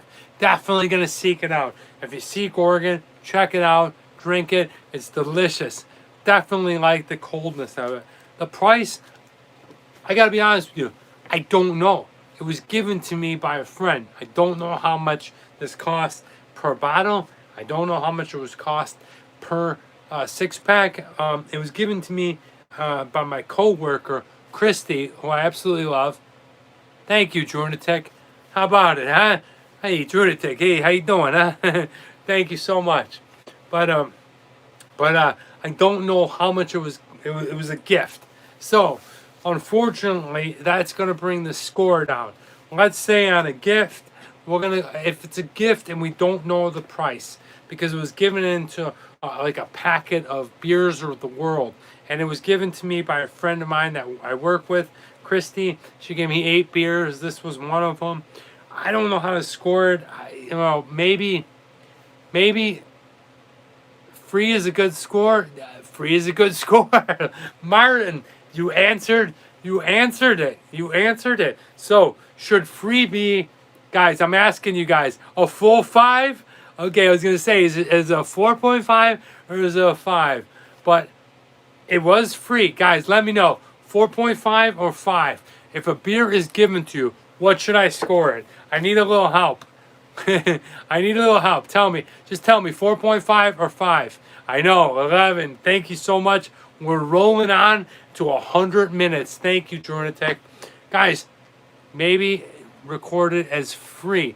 But then free would take off of the score. 2.5. Jen says 5. 2.5 is in the middle. I see what... Guys, you know what? Here's the thing. If I go middle, that doesn't give it justice. Hey, happy arm for the... Welcome, ladies and gentlemen. Look who's here. Travel Man Dad. Travel Man Dad, and welcome to the show. Mark, what's up, Dad? How are you? Dad finally shows up. We've missed you, Pops. 375 split the difference. Guys, Travel Man Dad is welcome. Guys, everyone give a warm welcome to my father. I don't know where the hell he's been. He's been disappearing. Oh, 5 gives you the person who gave it to you. Gives you love. Yeah, I think Brendan might have hit travel. Oh, this is too much right now. Okay. Mark, we missed you. Yes, he's been traveling. Dude, my dad's a traveler, dude. He goes all over the world. And it's good to see you, Pop. I missed you. Everyone misses you here. We love having you. I think Brendan hit it on the nose, okay? Google the price. Good idea. Because it was free. Okay? Because it was free, I'm going to go ahead and give it a 5.0. That's right. Because it was free. It's free beer. Okay? It's free beer. I agree with Martin. Martin, it's a noble thing, but yeah, Travel Man Dad. Yes, Travel Man Dad. I'm going ahead and giving it a 5. If I get free beer, the price is 0. I didn't pay for it. It's free. It's perfect. All right, let's go on the design. Let's take a look. Ah, yes. All right, cool label. All right, we got some kind of Burning Man Medusa looking thing. It's got some kind of cool Art Deco looking to it. Not a great label, but I do like the label. And I'm going to give it a score of a 3.5. Really enjoyed it. I thought the label was interesting. I love snakes on the head. I love the beer, actually, the taste. And yeah, I think it's good. Okay, accessibility. Here's where these beers get a little complicated. Now, Frank, I use you as an example because you're on the East Coast, and now that Travel Man Dad is here. Travel Man Dad, have you ever seen this beer anywhere? Have you ever sampled it? Frank, let me know, guys, on the East Coast. Oh, I love snakes. Let me know if you guys have ever seen that. I don't think it's a very popular beer. I think it's a more obscure beer, especially from the place that it's brewed, and it's from Indian Wells, which kind of sucks because it's a good beer. Dad's never seen it. Guys, who's liking the idea of Travel Man Dad? Go ahead and give me a heart. If you like Travel Man Dad name, give me a heart. I need a mask going live. Yeah, it's not very accessible. It's probably not. It's a very obscure thing. I'm gonna give it a low score, guys. I'm sorry to say, but even more than anyone. Yeah, Lunatic loves it. Look at Chaplin Man Dad loves it. I'm gonna go ahead and give it a 2.5. Not a great score, not a huge thing. But here's the Travel Man Dan factor. Now this is a red ale. Haven't had one of these in a long time. Matter of fact, I've alluded to it earlier. Red Wolf, Travel Man Dad. Do you remember Red Wolf, or do you remember Red Dog? Not very popular beers. They stuck around for a little bit, but this red ale is actually really good. And to be honest with you, to get a free beer that tastes good, that tastes different than red ale, I think that deserves something good. And I really like the person that gave this to me, my coworker Christy, and all these things wrapped together. I can't see the red Gorgon go down as a bad score, so I'm gonna give it a nice score of a 3.5. Not overwhelming, but the Travel Man Dan factor looked at like this, right? Red Dog, Dad, Travel Man Dad. Do you remember Red Dog? All right, well, and Red Wolf. But I can't go and let a red ale go down as being something bad. So let's go ahead and tally these up, all right?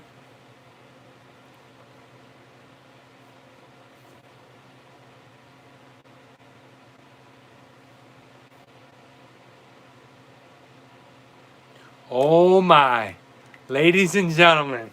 Okay, I gotta tally these up on a calculator just to make sure, and I'm telling you just so that I don't go and make any mistakes. I'm going ahead and I'm doing it correct. All right, 4.5 for the taste, plus 5.0 because of the price. Our very first 5.0, 3.5 for the design, because it is a bitchin' label. 2.5 for the accessibility. Well, it's not easy to get. And then the TMD factor is a 3.5.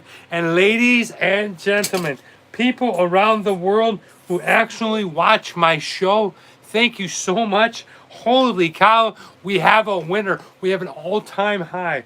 Guys, the Gorgon scores at a 19. Holy crap, the 19. I really think that the perfect price. The free beer has brought it to its top level of 19. It is the highest scoring beer we've ever had in this show. Woohoo! Holy shit. We have Travel Man Dad here to experience it, to witness it. Guys, it's monumental. It's a brand new day. It's something new. Guys, holy cow. 5 point means shot time. Fuck it, Lunatic. If you're calling it, I'm doing it. Okay, I am doing another shot for Lunatic because she's calling it. Guys, we're doing Don Romero. Pull out your shots. Tequila time. Why the heck not? Brendan's partying. Let's do it. Get the burger boy going. All right, so let's do it. Guys, we have a full time. We have the highest score ever. Cheers to each and every one of you. Shots. I know it's late for some of you. I know it's early. Thanks for always having a fun show. We got quote of the week. Thank you. This cheers is for the highest scoring, the Gorgon Red Ale. Totally took me by surprise. I love that a free beer scores a 5.0. Here we go.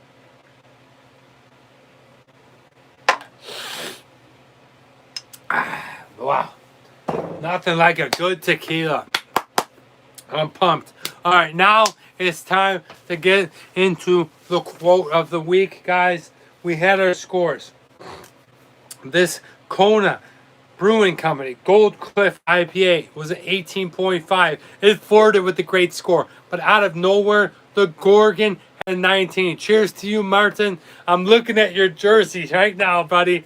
Okay, this is the Gorgon. It is the highest scoring beer we've ever had on the show due to the new scores. Okay, we did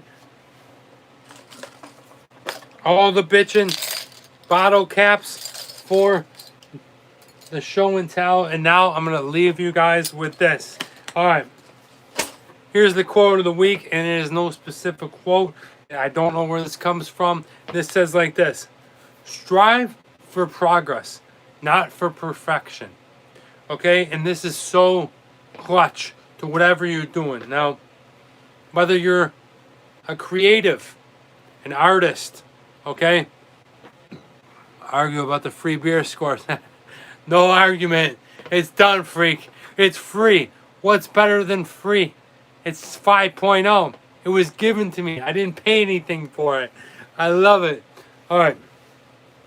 Strive for progress, not for perfection. So many people are looking at, well, this dork machine, and they're looking at it and they're saying, oh, this guy has this girl has this, that, and they see umpteen million views and umpteen million likes and all these comments and stuff, and then they think, well, how come I'm not there? That's not what it's about. Strive for progress. Whatever you do, whether you're an artist, an actor, or a YouTube guy, a host, or whatever, strive for progress. Whether you're a doctor, a lawyer, a teacher, whether you do kids' playgrounds, whether you're a librarian, whether you're a baker, no matter what you do, a restaurant, a waitress, something, anything, whatever you do in life, strive for your progress. Don't always strive for perfection, because, like Drunick said, perfection is boring. It can never be accomplished. Okay, we can say it in light, but sometimes we say in hindsight, "Wow, that was perfect," right? That was perfect, but was it? Because when it's done perfect, where do you go from there? And that goes back to the thing I was telling you. Strive for the progress. No matter where you at or what your job is or what your creative side. You should have a job. You should have something creative. You should have something that you look to for just pure fun. 1% each day. You don't have to conquer the world. I know you can take all these cliches like Rome wasn't conquered in a day, but I'm telling you right now, in modern day, modern world, as a modern person, just try to get better. Just try to do something better. Maybe you didn't fill out that sheet properly. Maybe you got too anxious at that audition. Maybe you didn't understand that contract. Maybe you went into your classroom a little bit angst up. Whatever it is, try to fix that. Try to do better by 1%. Whatever it is, try to treat people better by 1%. And that will give you progress in your life. And I guarantee it, you'll never probably meet perfection. It's a very difficult thing to do, almost unattainable. And it's always subjective, right? Perfect is always subjectable. But what you can understand is that you're getting better. And that if you look at the progress over time, 1% each day, over 6 weeks, over 6 months, over a year, means you're, think about how much better you got. However this relates to you. I'm not talking to you specifically as a person on YouTube or as an actor. I'm talking to you as a real person to try to improve your life, to find out what is life. Maybe your bank account statements. Maybe something where you don't call the people that you want to call more. Get 1% better. Call those people. Tell them you love them. Tell them you say hi. Touch base with them. Maybe it's something that's so simple as to clean up your area after you're done eating, or people are slavish, or make sure that things are tidy. Just get better with it. I guarantee that right there, that progression, each and every 1% of each day, will make your life more fulfillment than you ever will at being perfect, because perfect is almost unattainable. Guys, that's the quote of the week I'm going to leave you with. I hope that you enjoyed the show. Thank you so much, Aquanauts. I'll see you next week. These are the beers that we did. We had an 18.5. This beer is nothing to sleep on. This Gorgon, holy shit. Got a lot of points for being free, but it was definitely delicious, and my mind has changed on the red ale. If you do anything, thank you, Frank. if you do anything, wait till this is over. Answer the what would you rathers. Go back and listen to the quote of the week because it's real talk, right? Thank you so much, guys, for joining. I appreciate each and every one. Drunatic, Jens, thank you so much. Tenacious Freak, thank you. Guys, Brendan, thank you so much. Whoever else is on here, Travel Man Dad, I love you. Good to see you here. Thank you so much, Barrow.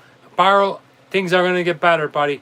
I know it's tough right now, but things are going to get better. Martin, thank you. Thank you for hanging in with us. I appreciate the Jim Kelly jersey every single day as I wake up to it. Thank you so much. I'm Travel Man Dan. I appreciate you guys. Remember, it's cut low. I don't have a long neck. Thank you. Awesome. I look forward to it. It's a big world out there. Make sure you see every bit of it. Great show. Great show. Had a couple